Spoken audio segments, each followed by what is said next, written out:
Find Haley Winslow. Urabizi reka dushake imyenda twambara hano ya Hayden ubundi tujye kureba Hilde.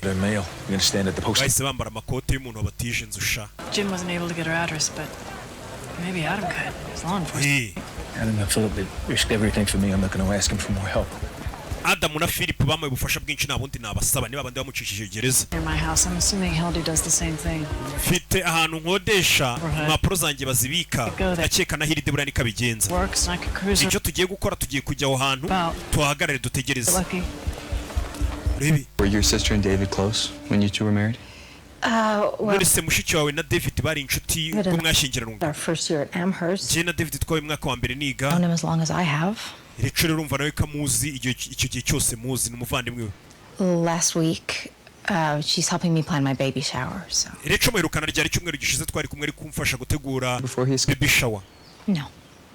Yigeze kubwira ko yasuye David mbere yuko bucya cika oya. Is that where you think he's going? Urikeka sagiye.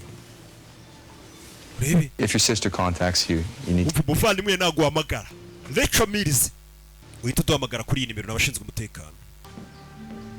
Brian Simon special agent. Yari hano ni Cherry ubundi uyu niwe mugore wa David Barros wa kera.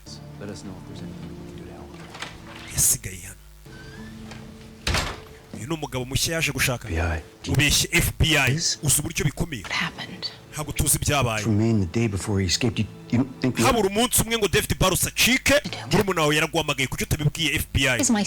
Uriya turafukana ntabwo napfa kumutanga. Ndabyumva ariko she's gonna land you in jail. Kubeshya FBI bishobora gutuma nawe ufungwa ngo ni mushiki wawe. This fundraiser. Urabizi tujye muri bino birori bya fundraising. Ibintu by'ibirori bagiye mu bya fundraising. Byagacango. Hey, mundi fundraising n'utuntu tw'uducango. Sarah. Hakurino muri New Jersey.